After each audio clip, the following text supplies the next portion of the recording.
नमस्कार मित्रों, आपका स्वागत है दिव्य चक्षु में।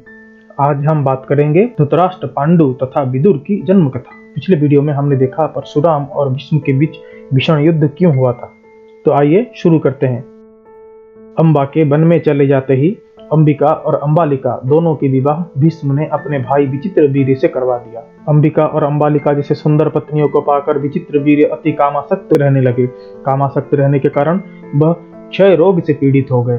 क्षय रोग से पीड़ित होने के 7 वर्ष उपरांत ही उनकी मृत्यु हो गई। जब विचित्रवीर्य की मृत्यु हुई वह निसंतान थे। अपने पुत्र के निसंतान ही मृत्यु होने के कारण सत्यवती अपने वंश को निपात होते हुए देख बड़े ही व्यथित रहने लगे। एक दिन सत्यवती भीष्म को अपने कक्ष में बुलाकर कहती हैं, हे पुत्र, कुरुवंश को तुम रक्षा करो।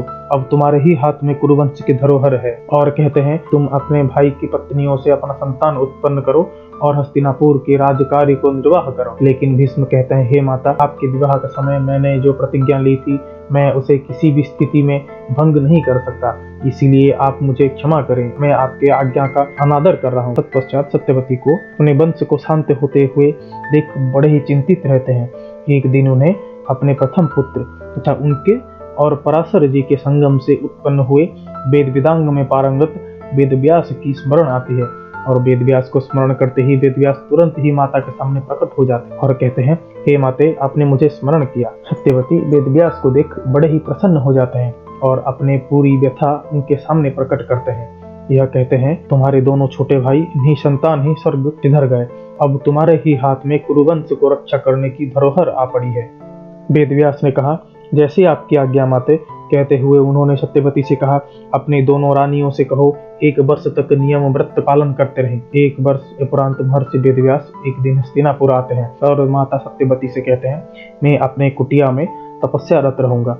उसी क्षण आप अपने दोनों रानियों को कहें, निर्वस्त्र होकर मेरे कुटिया के सामने से चलती हुई निकल जाएं। तत्पश्चात वह गर्भवती हो जाएंगी। पहले तो दोनों रानियां प्रस्तुत नहीं होती, किंतु वंश को रक्षा करने के दायित्व के चलते वह प्रस्तुत हो जाते हैं। लेकिन अंबिका आते हुए अपने साथ अपनी प्रिय दासी को भी साथ में ले जाती हैं। पहले तो अंबा महर्षि वेदव्यास के सामने निर्वस्त्र ही चली जाती हैं, लेकिन लज्जा के कारण अपने नेत्र बंद कर देती हैं। पश्चात अंबालिका उनके सामने से चलती हुई जाती है और उनका रूप रंग देखकर वह भय से पीली पड़ जाती है। तत्पश्चात अंबा की दासी वेदव्यास के सामने से चलती हुई जाती हैं, लेकिन बड़ी निर्भीकता पूर्ण से। और यह सब वृतांत के पश्चात वेदव्यास सत्यवती के सम्मुख प्रस्तुत होकर कहते हैं, हे माते, बड़ी रानी के नेत्र बंद कर लेने से उनके गर्भ से एक नेत्र विहीन पुत्र संतान की उत्पत्ति होगी।